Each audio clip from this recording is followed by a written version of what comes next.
to be a fan is the very first step, and I think that's my point that everyone has to understand. Once you've got those fans, what are you going to do with them? Don't mess with them. Don't mess with them. You can't just forget it. How many dead fan pages are out there? You have to engage. Before you start sending out emails saying become a fan, have a plan for what you're going to communicate to them.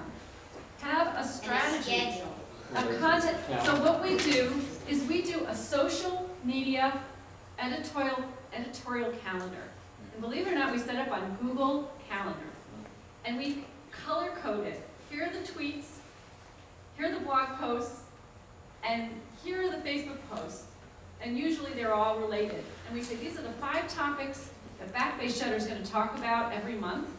And these are when we're going to post. So for William Rabus, we gave them 3 tweets a week, and we gave them a blog post a week. And it was based on 9 different content categories that we rotated every month. So again, your specialty is really branding via social media. That may not, there may be companies that don't need them to do conversions or don't want them to do sales. They merely want them to help establish the intangible, which is a brand. Right. One of the biggest pain points that companies have is, anyone can set up a Facebook page.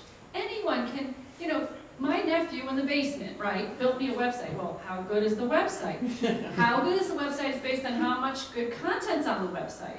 It's not about HTML. It's about what you're saying, what you're talking about. What's the valuable content you're creating, helpful content you're creating. Yes? I had a really awesome assignment last week where someone came to me with an 8-gigabyte movable type blog that had been up for like 10 years. It's on Guy Kawasaki's blog roll, so it's a really popular blog. Nice. Who is it? And it was taking more than 10 seconds to build a page. Wow. So the technical failure was like completely undermining it. Right. And so the assignment was to fix that. It was really cool because I have no idea how to do movable type, but I figured it out and we fixed it. So I agree with you that content is really important, but sometimes HTML I'm not negating is HTML. a huge trip-up point for people. So it's right. like you have to first get your technical stuff needs to be in order. Yes. But the technical stuff alone and technical tricks won't make you rank without content. And I really love the idea of the editorial calendar. Yeah, it's crucial. I'm not saying that you're going to follow it every week, but at least you put a stake in the ground. Yes. So one more question on the editorial calendar. When you have these scheduled tweets and Facebook posts on certain days and things like that, do you or do your clients actually monitor the reaction? And if somebody direct messages them or tweets back to them or something, do they engage with them or do you engage with them on their behalf? How does that work? So it depends. It depends on how comfortable the client feels we know them and we can speak on authority about them. Dog Watch lets us do it all. And they don't require us to get approval, except we all have dogs, ironically. And we understand their product and we write their blog posts. And they review the blog post every week, but like everything we tweet out, they don't need to see it first. If we have a question, we use our judgment about how should we answer this. And in most cases, we'd really like a dealer to answer it that's in the territory of the person who asked the questions, because we want to connect the lead.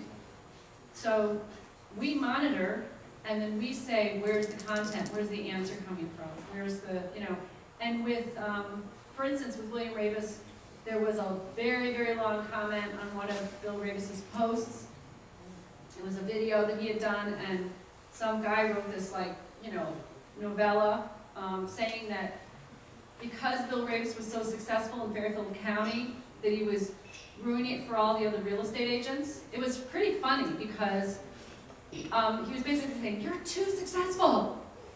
And Bill Rabus and his VPs called me and said, "How should we respond? Should we delete it?" I'm like, "Are you kidding me? This is beautiful stuff." And so we literally talked about how to respond and basically acknowledged the man and said, "Thank you, we're very proud of our success." And he went away quietly.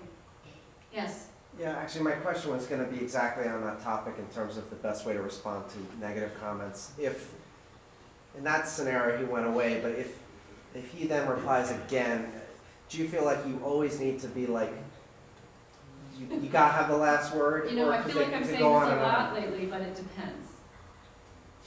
If they're a crazy person and they're not rational, everyone who reads the comment is gonna see that. And they're just showing them, you know, they're just kind of demonstrating they're crazy.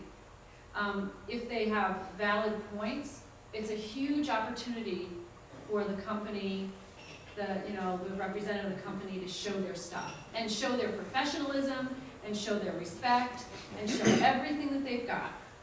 So it so depends. But let me tell you, you want comments. You so want comments because it's in the conversation that things happen.